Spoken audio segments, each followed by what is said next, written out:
Hello guys, welcome to Bosons Botany. In today's lecture, I am starting with cell communication part 1 and I will deal with GPCR. I am planning to start a series on cell communication, so if you are willing to learn more about it, please write me down in the comment section. So before I dive into GPCR, let me tell you very briefly what is ligand receptor interaction. So ligand is a signaling molecule which is most abundantly a protein and rarely steroid and carbohydrate or sugar. So ligand is the signaling molecule that will direct a cell, or it will rather initiate cascade of communication within the cell. So cell signaling or cell communication is just like telephoning. You are calling your friend from one end and your friend is talking to you from the other end. So there is a communication between you and your friend. So you are cell 1 and your friend is cell 2. So there is cell-cell communication between you and your friend to initiate a conversation, or to plan out some weekend party, something like that. So there's a communication to initiate a program. So likewise cells also do such communications to uh, do some functions to initiate some cascade of events inside the cell. So there are various modes which are used by cells to show cell communication. So the first one here is the direct cell-cell signaling or direct cell-cell communication. This is cell 1 and this is cell 2. And this is the receptor, the purple one. Let me zoom in. This is this is the receptor which is present on cell 2, and this is the signal, the green one. This is the signal which is present on cell 1. So the signal, that is the ligand, will communicate with the receptor present on the cell 2 so that cascade of events can happen after this interaction is accomplished. So this is the direct interaction because there is direct interaction between the ligand and the receptor. Now signaling by secreted molecules.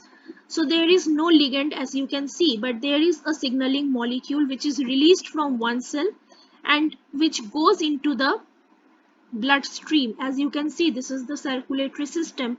So this is the signaling molecule and this will be released inside the circulatory system.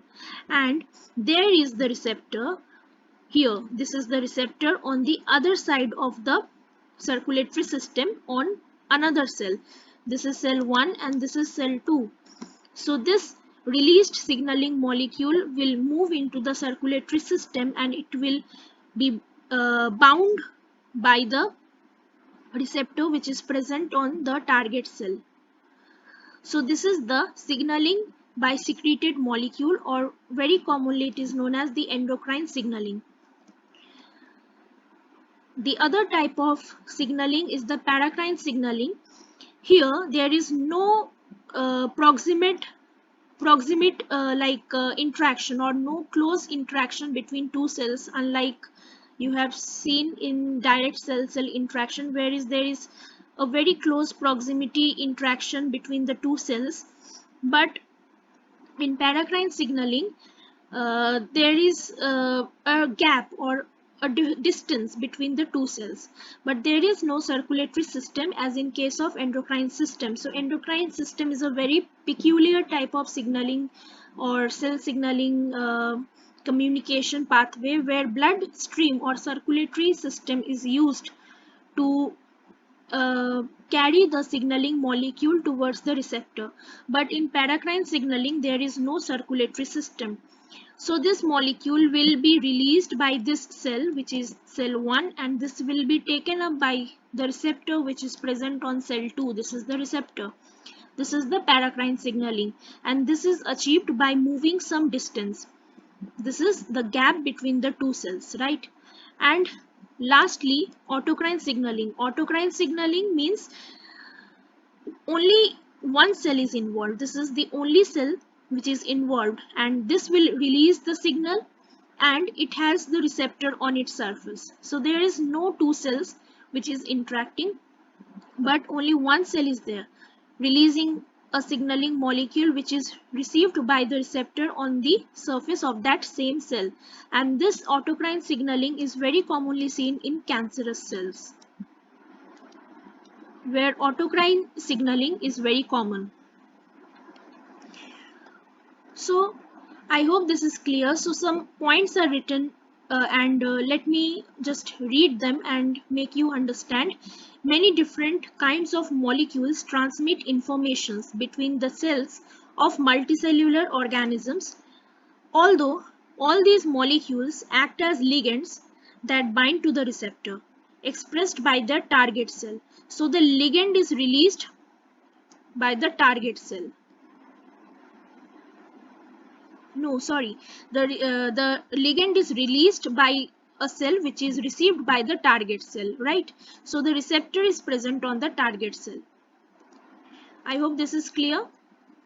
So the ligand binds to the receptor which is expressed. The receptor is expressed by the target cell. There is considerable variation in the structure and function of different types of molecules that serve as signal transmitters. So I have already told you protein is the most abundant signaling molecule, and we can also have steroid and carbohydrate as our signaling molecules. So signaling molecules are used up by plants, animals, range in complexity from simple gases to protein.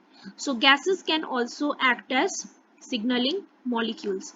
Some of these molecules carry signals over long distances, whereas others act locally to convey information between neighboring cells, as in case of paracrine signaling or direct cell-cell signaling. In addition, signaling molecules differ in their mode of action on their target cell. Some signaling molecules are able to cross the plasma membrane and bind to the intracellular receptor in the cytosol or nucleus, whereas others bind to receptors expressed on the target cell surface. So there are two categories of signaling molecules. One which is the steroid signal, which is the steroid, and the signal which is not a steroid.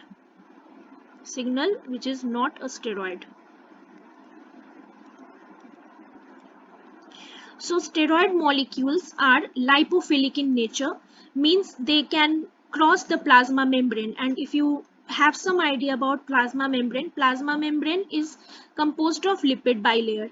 So it is also a non-polar structure, and steroid is also a non-polar structure. So like interaction or like dissolve in like. So steroid being non-polar will easily diffuse inside the plasma membrane. It will cross the plasma membrane and it will enter the cytosol and the nucleus, where there are receptors for this steroid signal.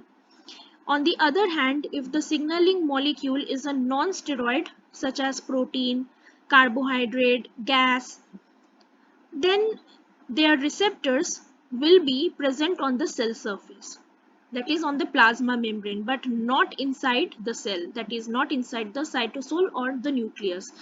So GPCR is mainly a cell surface receptor which is not present inside the cell. So GPCR will bind with all those signaling molecules which are not steroid in nature. So I hope this point is very clear. So let's begin with GPCR. So GPCR is the most numerous class of receptor.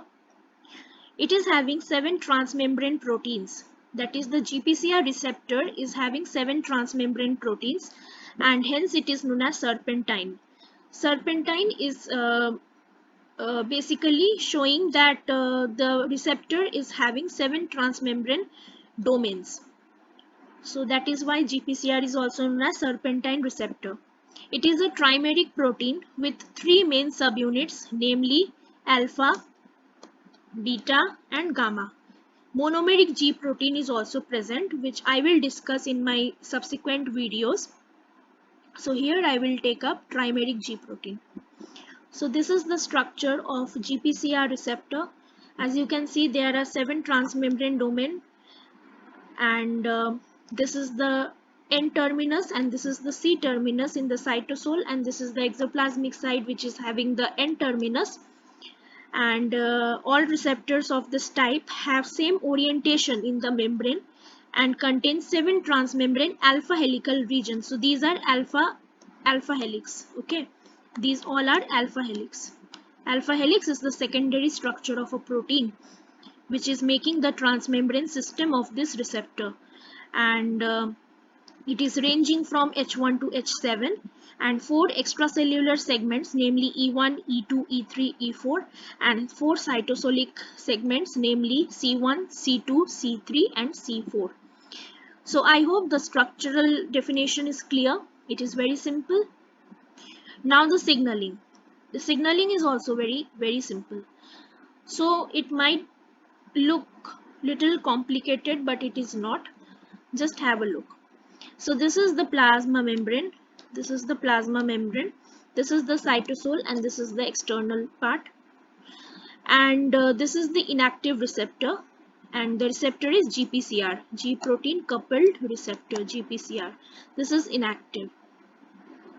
And this is the G protein. Okay, this is the trimeric G protein that has to be activated. And before the ligand bind, here the ligand is a hormone. Let's consider the ligand is a hormone. So before it binds to the inactive receptor, the G protein is inactive. And how it is inactive? It is inactivated by this GDP. This has inactivated the G protein. And when the G protein is inactivated, it is bound by all the 3 subunits, that is alpha, beta, and gamma. So it will be in its trimeric G protein part, and it is bound by GDP. Now this is the effector, inactive effector. Everything is inactivated because the hormone or the ligand is not bound to the receptor. Now the hormone is now bound to the receptor, and the receptor is activated. Now the receptor is activated, there will be a conformational change, and that will release the beta and gamma subunit of the G protein, and G alpha will be bound by GDP. Okay, so this will dislocate. This G gamma and G beta subunits will dislocate, and now G alpha is on the verge of being activation. Now the activated receptor binds to G alpha subunit. This activated receptor, it will bind to this subunit, that is the G alpha subunit, and the activated receptor causes conformational change in G alpha, triggering dissociation of GDP. So the GDP will be released. As you can see, there is no GDP hydrolysis. Remember this thing. Okay, there is no hydrolysis of GDP. No GDP hydrolysis. But GDP will be released. Dissociation of GDP. This is very important. And in place of GTP, there will be GTP. There will be GTP. Binding of GTP to G alpha triggers dissociation of G alpha both from the receptor and from G beta gamma. So let me just write down here, after the receptor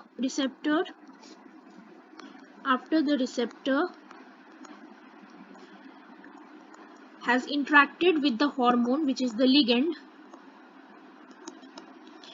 GDP is released, and G alpha will bind with GTP. Okay, G alpha will bind with GTP, and now it is active. And also G beta and G gamma will also dissociate from this G alpha subunit, right?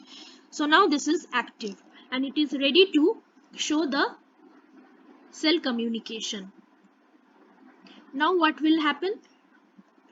Hormone dissociates from the receptor, G alpha binds to effector activating it. Now the effector molecule will further show following cascade reactions or the downstream reactions. So after the G alpha has been activated by the receptor bound ligand and the GTP, which is now there in place of GDP, this whole activated system will now activate this receptor and the effector molecule, and this effector molecule is now active, and this will show further function or function cascade of function. Cascade of function. And after the functions are completed, again the original shape and position will be gained by the G protein. Okay, so there will be now hydrolysis of GTP to GDP. Earlier there was dissociation of GDP, but after the cascade of functions are completed, there will be hydrolysis. Remember, there will be hydrolysis of GTP to GDP, and this causes G alpha to dissociate from the effector and reassociation with the G beta G gamma subunit.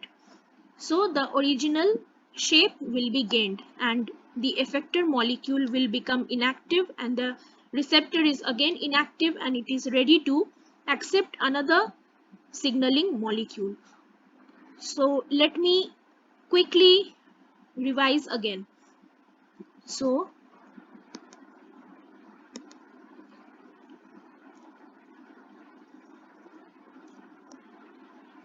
just a second, let me erase these things.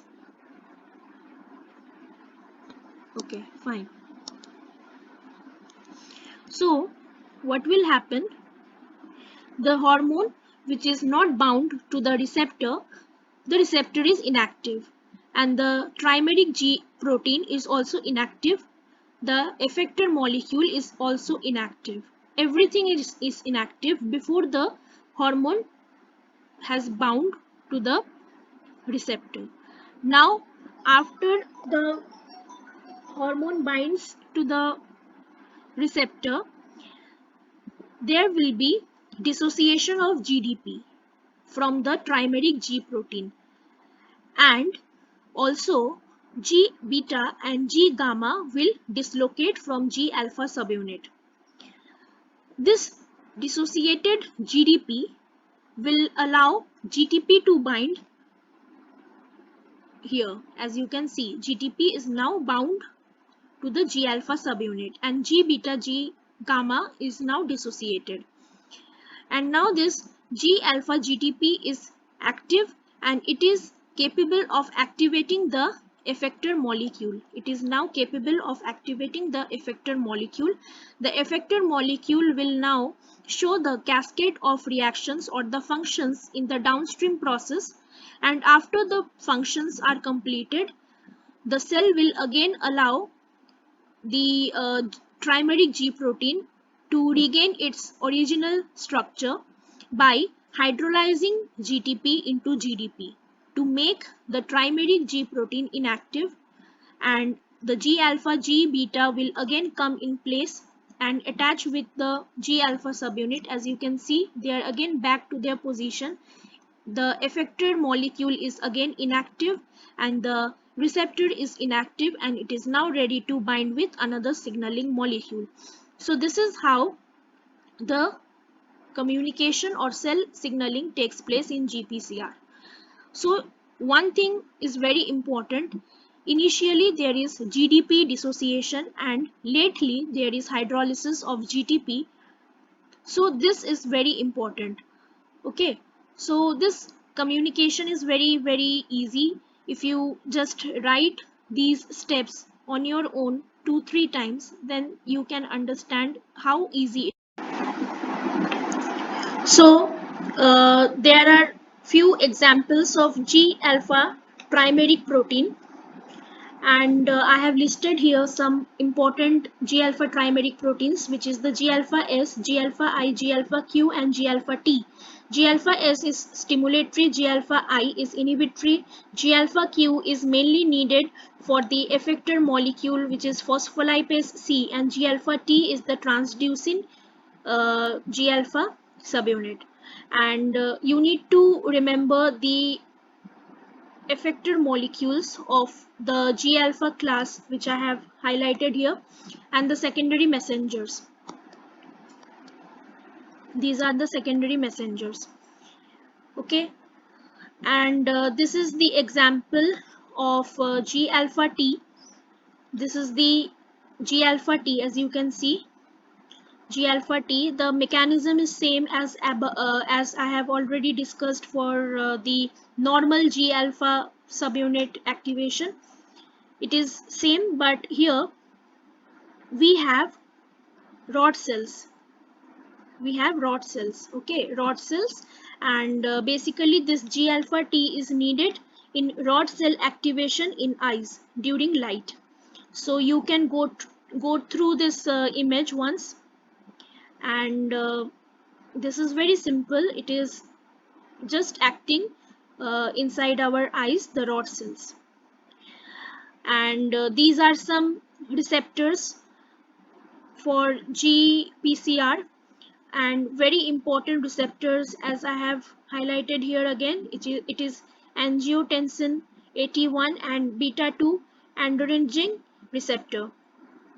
And angiotensin will have ligand as angiotensin 2, and beta androgen receptor will have epinephrine as the ligand. And these are the locations where these receptors are present. These are the physiological functions which are activated by these receptor ligand interactions, and medical use and drug.